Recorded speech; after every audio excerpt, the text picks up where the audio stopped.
Olá, tudo bem com você? Vamos recapitular mais uma lição da Escola Sabatina. Neste trimestre estamos estudando o Evangelho de Marcos. E a lição está muito boa. Aliás, sempre que falamos sobre Jesus, isso realmente nos encanta, né? E a lição dos jovens, praticamente complementando aí a lição que estuda o Evangelho de Marcos, traz aqui um trimestre sobre parábolas. Está muito boa também. E geralmente eu digo, estude as duas. Tome tempo aí para estudar dos jovens e a dos adultos também. No caso da lição dos jovens, você também tem o site contextobiblico.com.br, contexto com M. Ali nós colocamos materiais complementares, podcasts, textos que explicam as tirinhas de cada semana. A lição dos adultos também traz aqui sempre uma ilustração de abertura. Daqui a pouquinho eu quero comentar essa ilustração aqui, que está mais uma vez muito boa. Mas antes deixa eu justificar aqui algo que aconteceu. Semana passada eu não pude gravar o vídeo semanal. Você sabe que toda semana eu gravo aqui um resumo da lição da Escola Sabatina para motivar meus inscritos aqui no canal. Aliás, se você não é inscrito, faça isso agora. Se inscreva no canal, acione o sininho para receber as notificações de novos conteúdos. Compartilhe com quem você queira abençoar.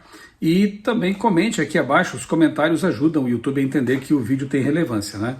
Então, eu sei que você que já me acompanha sabe que toda semana eu gravo um resumo da lição da Escola Sabatina. Isso me faz bem, porque eu também gosto, sempre gostei de estudar a lição, desde que me tornei adventista. A lição da Escola Sabatina é um companheiro diário para mim, né? É uma motivação para a gente ler a Bíblia, estudar a Bíblia todos os dias. Só que semana passada eu não consegui gravar porque eu estava em viagem de férias, estava acompanhando um grupo de 70 pessoas, passamos por lugares importantes na história bíblica, lá na Turquia e na Grécia.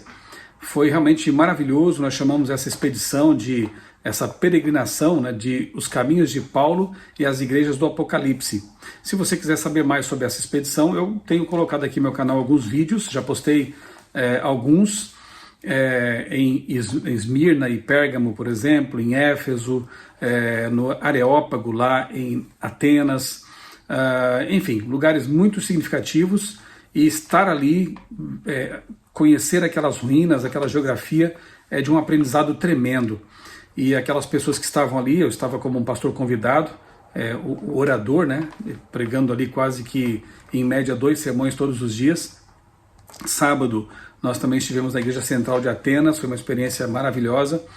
Então, ver aquelas pessoas assim, se aproximando mais de Deus, aumentando o conhecimento, a cultura, isso realmente é algo maravilhoso. E eu quero aqui agradecer publicamente a agência Mapa na Mão, que me convidou para ser o pastor do grupo nesse período aí de praticamente 15 dias. Então, muito obrigado e Deus continue abençoando essas pessoas, essa agência, para que muitas outras pessoas também tenham essa bênção, esse privilégio de poder conhecer terras bíblicas e assim, como nós procuramos fazer também naquela expedição, ter o senso de missão mais aguçado. Nós distribuímos livros Caminho a Cristo em grego lá em Atenas, foi algo realmente assim maravilhoso. Pois bem, então devido à correria e ao fuso horário também diferente, eu não consegui gravar o vídeo da semana passada e fica aqui meu pedido de desculpas, né? E estou aqui agora para gravar o da lição número 5, Milagres à margem do lago. E aqui, essa ilustração achei realmente muito boa, muito representativa do assunto, né? Jesus está ali orando sozinho e aqui no chão uma espada quebrada e uma coroa, né? Representando os reinos deste mundo, as conquistas, ou seja, representando a visão equivocada, deturpada, que muita gente tinha do Messias naquele tempo, achando que ele seria aquele rei que iria expulsar os romanos e estabelecer um reino terrestre. Como muitas pessoas também hoje têm uma ideia equivocada do Messias, do reino de Deus, e acabam achando que seria um reino político, um reino trazido por esforços humanos, quando na verdade não tem nada a ver com isso. Depois a gente volta a esse ponto aqui. O verso para memorizar, Jesus, porém, não o permitiu. Ao contrário, ordenou-lhe, vá para sua casa, para os seus parentes, e conte-lhes tudo o que o Senhor fez por você e como teve compaixão de você. Marcos 5,19. Aliás, uma das experiências que nós tivemos ali na Turquia foi de conhecer algumas pessoas muito queridas, muito especiais, como por exemplo a guia que acompanhou o nosso ônibus, a guia turística que acompanhou a gente ali num dos ônibus, foram 2 ônibus, né? Ela é muçulmana, uma muçulmana assim mais liberal, digamos assim, não tão ortodoxa, e tivemos bons diálogos com ela. Entreguei um livro meu para ela lê português fluentemente, né? E no último dia, no momento da despedida, porque já íamos atravessar para a Grécia, minha esposa deu um abraço apertado nela e disse assim: Jesus te ama muito. A resposta dela nos deixou muito pensativos e emocionados. Ela disse assim: eu não conheço Jesus, mas eu sei que Deus me ama bastante, me ama muito. Nós choramos ali abraçados, ela também se emocionou, e essa frase dela, eu não conheço Jesus, ficou ecoando em nossa mente, né? É estranho para nós que vivemos num país que se diz cristão, pelo menos se diz cristão, imaginar que há pessoas no mundo que ainda não conhecem Jesus, esse Jesus maravilhoso, sobre o qual nós estudamos mais um pouquinho nessa semana, né? Jesus o Salvador, Jesus o Deus encarnado, e mostra como o nosso trabalho ainda como ainda tem muito que fazer, temos ainda muito que fazer nesse mundo para fazer com que as pessoas conheçam Jesus, o verdadeiro Jesus em nossa vida e na palavra, né? Nós que muitas vezes somos a única Bíblia que alguns vão ler, que sejamos realmente representantes de Cristo neste mundo. E nós temos orado, minha esposa e eu, desde então, pelas nossas guias, pelos motoristas que nos transportaram lá pelas estradas. Rodamos quase 3.000 quilômetros ali na Grécia, na Turquia. Então, por aquelas pessoas, né, para que elas realmente tenham a oportunidade de conhecer Jesus, como nós também tivemos. Peço que você ore pelos missionários que estão nesses países de maioria islâmica ou de outras correntes religiosas, que eles sejam luz e sejam usados poderosamente nesses lugares. Bem, a introdução diz assim que o ministério de Jesus esteve grandemente concentrado na Galileia, especialmente dentro e ao redor do Mar da Galileia, um lago de aproximadamente 21 quilômetros de comprimento e 13 quilômetros de largura. É o maior corpo de água da região e era o centro da vida das pessoas que viviam nas proximidades. A propósito, se for possível, né, esperamos que seja, a Agência Mapa na Mão me convidou também para ser o pastor, o pregador, numa viagem em janeiro para as terras bíblicas agora lá em Israel. Então a ideia é estarmos no Egito, depois Jordânia e em Israel, conhecendo ali, claro que áreas seguras, né, que é essa região aqui da Galileia, depois descendo ali para Jerusalém e outros lugares. E o grupo já está sendo formado e nós estamos orando para que as condições sejam propícias, né, para essa viagem, que com certeza será realmente uma bênção, né, para aqueles que puderem ir lá. A característica predominante dessas histórias espetaculares é de que elas permitem que o leitor perceba quem é Jesus. Ele é o único capaz de acalmar uma tempestade, curar um endemoniado, curar uma mulher que simplesmente tocou suas vestes, ressuscitar uma menina, pregar em uma cidade natal, sua cidade natal, enviar seus discípulos em uma missão evangelizadora, alimentar 5.000 homens com alguns pães e peixes e andar sobre as águas. Demonstrações incríveis de poder que ajudaram os discípulos a compreender que ele é o Filho de Deus. Domingo, acalmando a tempestade. O texto é bastante conhecido, né?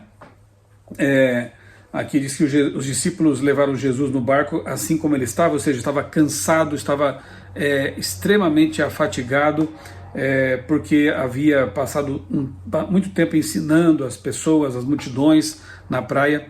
E então embarcaram naquele barquinho e foram, né? Marcos 4, 35 a 41. Jesus, muito cansado, pegou logo no sono.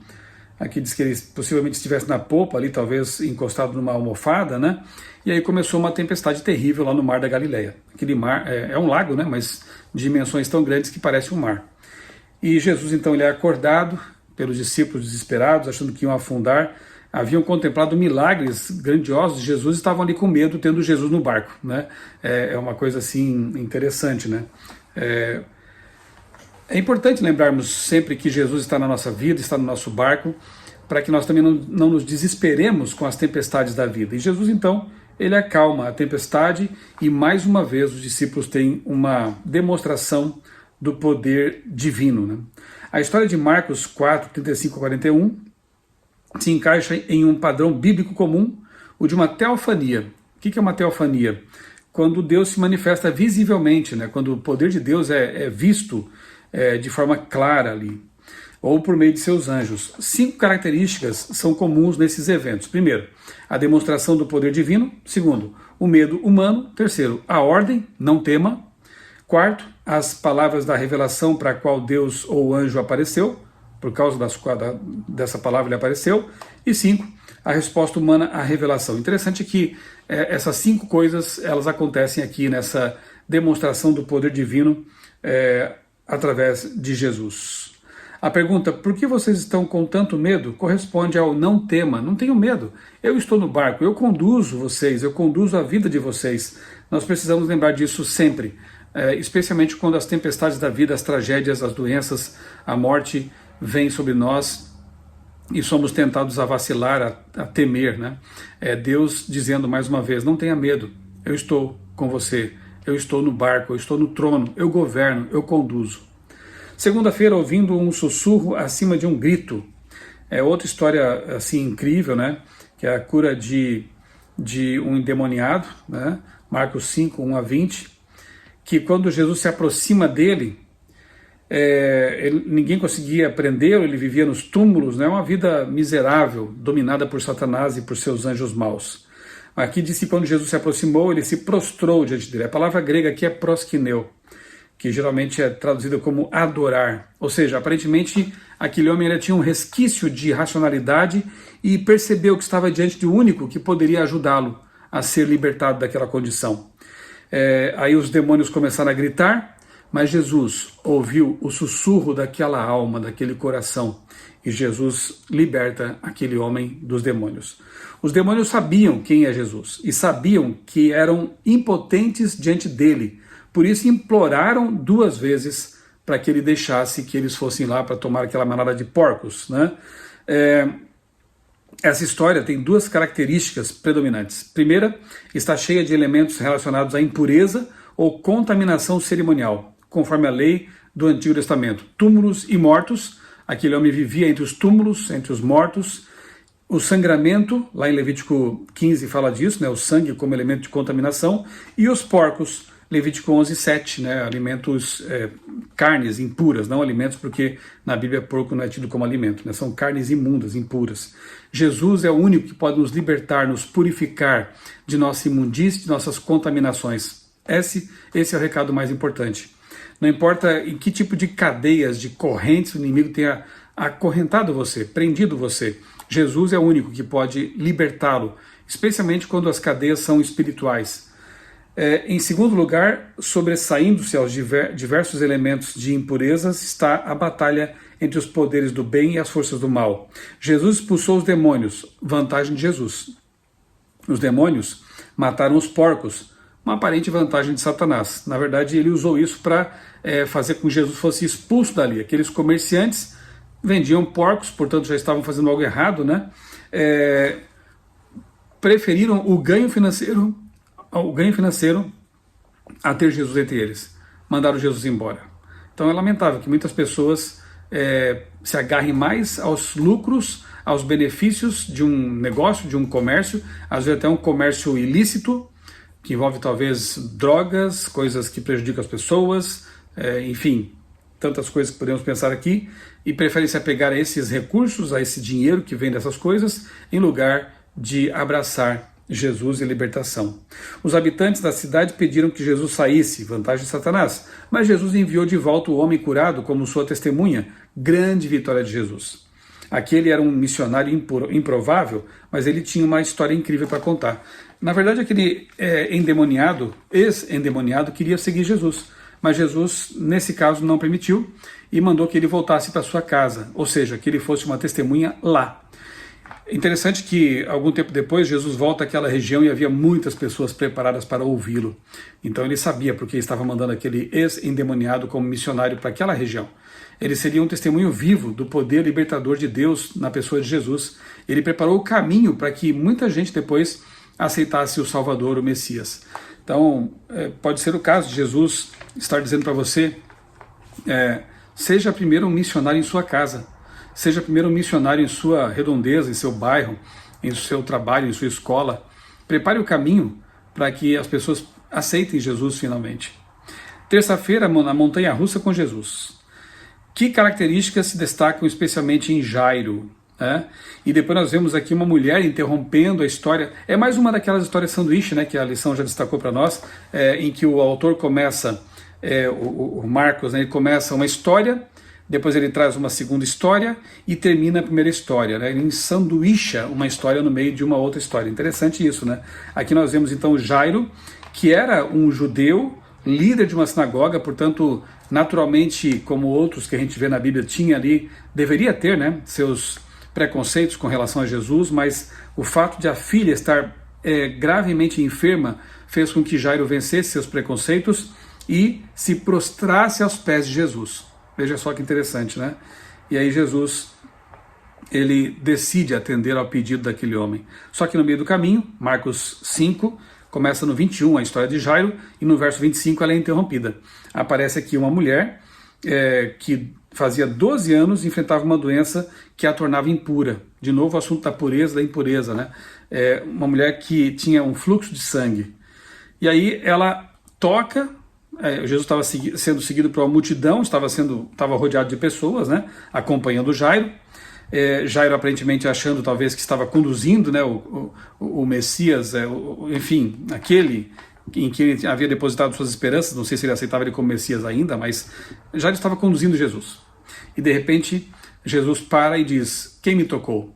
Pergunta estranha, né, porque estava sendo ali apertado por tantas pessoas, mas ele sabia que dele havia saído o poder, pela fé de alguém. E aí aquela mulher temerosa, com medo de ser reprovada, ela na verdade é acolhida, amparada por Jesus, e ele destaca a fé daquela mulher, né? Isso é muito bonito. E Jairo ali estava desesperado, com certeza, porque quanto mais demorasse Jesus a ir até a casa dele, mais provável seria que a filha morreria. De fato ela morreu. Só que Jesus disse: ela dorme, a menina dorme. Ou seja, para Jesus e para os autores bíblicos, a morte é como um sono mesmo, né? Na morte não há consciência, não há pensamentos, não há sentimentos. A Bíblia é clara em dizer que as pessoas que morrem permanecem no estado de inconsciência até a ressurreição. No caso dos salvos, na segunda vinda de Cristo. No caso dos ímpios, infelizmente, 1000 anos depois da volta de Jesus. Mas isso a gente sabe, né? Já estudamos esse assunto, ele é bem conhecido. Se você tem dúvida sobre isso, coloque aqui no buscador do meu canal a palavra morte, e você vai achar alguns vídeos em que eu explico esse assunto com mais detalhamento. E aí Jesus, ele toma a mão daquela menina, uma cena muito bonita, e ele diz então em aramaico, né, Talitá cumi. Talitá é mais do que apenas menina, levante-se, né? No original aqui a lição explica que Talitá significa cordeiro. É um jeito bem carinhoso aquele que Jesus, né, usou para falar com ela. Cordeirinho, né? Minha ovelhinha, levante-se. E ela então foi ressuscitada. Imagina como a fé daquele homem, daquelas pessoas, foi fortalecida quando contemplaram não apenas uma cura, mas uma ressurreição de uma pessoa que já havia falecido, né? Então Jesus vai mostrando que ele é o Senhor sobre os elementos da natureza, ele é o Senhor sobre a morte e a vida, ele é o Senhor sobre a matéria, multiplica pães, ele é Deus encarnado. Ele é muito mais do que aquilo que eles queriam que ele fosse, um mero libertador político, né? Quarta-feira, rejeição e aceitação. Por que as pessoas da cidade rejeitaram Jesus? As pessoas da cidade dele, hein? Marcos 6, 1 a 6, né? Normalmente, quando alguém que veio de uma cidade pequena se torna popular, os habitantes do lugar ficam muito contentes, mas não foi o que aconteceu com os de Nazaré. Eles ficaram ofendidos e surpresos com o sucesso de Jesus como mestre e operador de milagres. A transformação de carpinteiro em mestre parecia difícil de aceitar. Pode ter havido alguma hostilidade porque ele fez a maioria dos seus milagres em Cafarnaum e não ali em Nazaré? E Jesus também já havia tido um desentendimento aí com a sua família, né, que queria controlá-lo, conduzi-lo, né? Então é outro texto aqui que vale a pena a reflexão, Marcos 6, 1 a 6. E depois do 7 ao 30, como a missão dos 12 apóstolos estava em contraste com a decapitação de João Batista. É outro assunto delicado, né?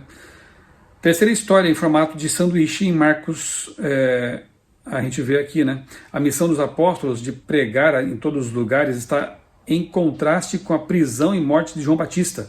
Os discípulos deviam viajar com pouca bagagem e depender de pessoas para o seu sustento. Essa estratégia tornava os missionários dependentes das pessoas a quem serviam, o que os ligava àqueles que precisavam de sua mensagem. Por outro lado, João Batista foi preso por aquele que ele tentou advertir de seu pecado, né? No caso Herodes, e por causa de sua esposa maligna, usando sua filha, né, para despertar a luxúria de Herodes, ela acabou fazendo com que João Batista fosse decapitado. Então, não é para que a gente desanime, né, mas para que a gente entenda que Deus é soberano e sabe sempre o que faz e o que permite, né? A passo que João Batista havia cumprido sua missão e podia agora descansar, mesmo sendo mártir, né? Os discípulos tinham ainda muito o que fazer, embora alguns deles também, né, a maioria, fosse terminar como um mártir, né? O silenciamento de João ocorreu ao mesmo tempo em que os apóstolos pregavam o arrependimento, assim como o Batista havia feito. A morte de João prenuncia a de Jesus. João foi morto e sepultado, e é dito que teria ressuscitado. É possível isso, né? É uma possibilidade, e seria muito bom saber que isso foi assim, né? Porque João, sem dúvida nenhuma, mereceria estar entre aqueles que ressuscitaram quando Jesus morreu na cruz, né? Essas histórias paralelas apontam para uma crise que seria enfrentada por Jesus e seus seguidores. E quinta-feira, um tipo diferente de Messias. É muito importante analisar esse assunto, porque, repito, né, hoje há pessoas que colocam Jesus numa caixinha ideológica e transformam Jesus em um revolucionário, transformam Jesus em um guerrilheiro, transformam Jesus em muitas coisas totalmente diferentes daquelas que estão na Bíblia a respeito dele. Jesus é o Salvador do mundo. Jesus não veio nos libertar de regimes opressores, Jesus não veio nos libertar de cativeiros ideológicos, Jesus veio nos libertar dos nossos pecados. Tem pessoas hoje que se mantêm em seus pecados, acariciam pecados, justificam pecados, enquanto tentam ter um Jesus domesticado de acordo com as suas ideias, quando na verdade deveriam aceitar o Jesus da Bíblia, que é aquele que nos dá poder para vencer os pecados, é aquele que nos perdoa e nos purifica dos pecados.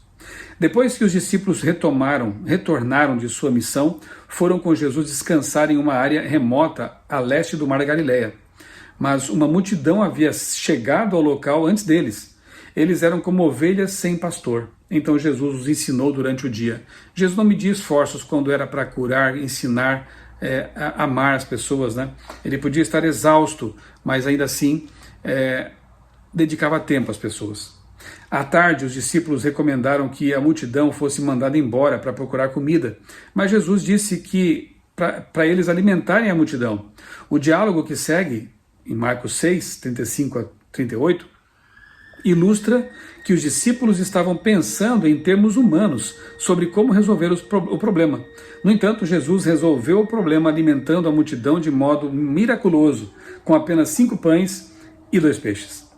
Jesus não atendeu. Agora veja, se Jesus ele cura, Jesus ressuscita, Jesus acalma a tempestade, ainda oferece comida de graça, ele deve ser realmente o Messias, o rei, enfim. Quando eles queriam levar Jesus para ser coroado, ele se nega e se retira para orar. Jesus não atendeu às falsas expectativas, mas mandou embora seus discípulos e dispensou a multidão. Em vez de liderar uma rebelião contra Roma, o que ele fez? Foi para uma montanha a fim de orar, como a ilustração da lição mostra. Algo diferente do que as pessoas esperavam.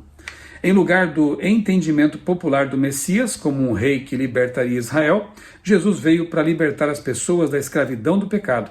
Ao andar sobre as águas, ele mostrou aos discípulos que é de fato o Senhor da natureza, mas não veio para governar. Ao contrário, veio para dar a vida em resgate por muitos. Eu quero ler mais 2 trechinhos aqui, uma pergunta aqui no final da lição de quinta-feira e a pergunta que aparece aqui no fim da lição de sexta-feira. O que essa história ensina sobre a importância de entender corretamente as profecias? Se a falsa compreensão da primeira vinda de Cristo levou pessoas à ruína espiritual, quanto mais uma falsa compreensão poderia fazer em relação à sua segunda vinda? Pense nisso. E compare as ideias populares atuais acerca de Jesus com a descrição dele em Marcos 5 e 6. O que dizer dos que usam Jesus para obter poder e domínio político? Lamentável esse ponto aqui, que eles são apenas dar uma pincelada, né? Muita gente hoje, religiosos ou políticos, tem usado Jesus para levar avante suas agendas políticas e ideológicas, né? Há muitos governantes, muitos políticos hoje que até se fingem de evangélicos ou se apresentam como salvadores da pátria, né? Usando a religião para obter seus ganhos e conquistar seus objetivos. Eu assisti um tempo atrás uma série na Netflix com o nome de The Family, e ela mostra, na verdade é uma série baseada é um documentário, série baseado num livro ou dois de um jornalista americano que mostra os bastidores da política norte-americana e como os senadores e deputados e presidentes vêm usando a religião cristã para levar avante seus objetivos. E isso realmente é algo lamentável. Não é só lá, né? A gente vê aí ditadores de direita, de esquerda, mesmo no mundo islâmico, vimos isso lá também quando passamos pela Turquia, governadores mal intencionados que usam da religião para cumprir aí seus objetivos escusos, né? Então isso é lamentável e que não aconteça conosco, né? Líderes religiosos também fazem isso para ganhar dinheiro, para acumular, para manter seu poder, usam Jesus, usam a Bíblia. E não deve ser assim. Jesus é soberano. Jesus é aquele que nos liberta, nos salva, e é Ele quem deve conduzir a igreja, e não o contrário. É Ele quem deve ser o Senhor da nossa vida e não o contrário. Deus nos ajude a compreender Jesus corretamente segundo a Bíblia e a nos submetermos à vontade dEle, à vontade soberana dEle. Vamos orar? Bondoso Deus, querido Pai, muito obrigado por mais essa lição importante, que aquilo que aprendemos ao ler Tua Palavra fique gravado em nossa mente, nos ajude a nos submetermos à vontade de Deus, que é soberana e que é sempre para nosso bem, e assim termos uma visão correta dos planos dele para a nossa vida e para este mundo. Dá-nos a Tua paz, nós oramos agradecidos em nome do Senhor Jesus. Amém. Um abraço para você, Deus abençoe grandemente a sua vida e também a sua família.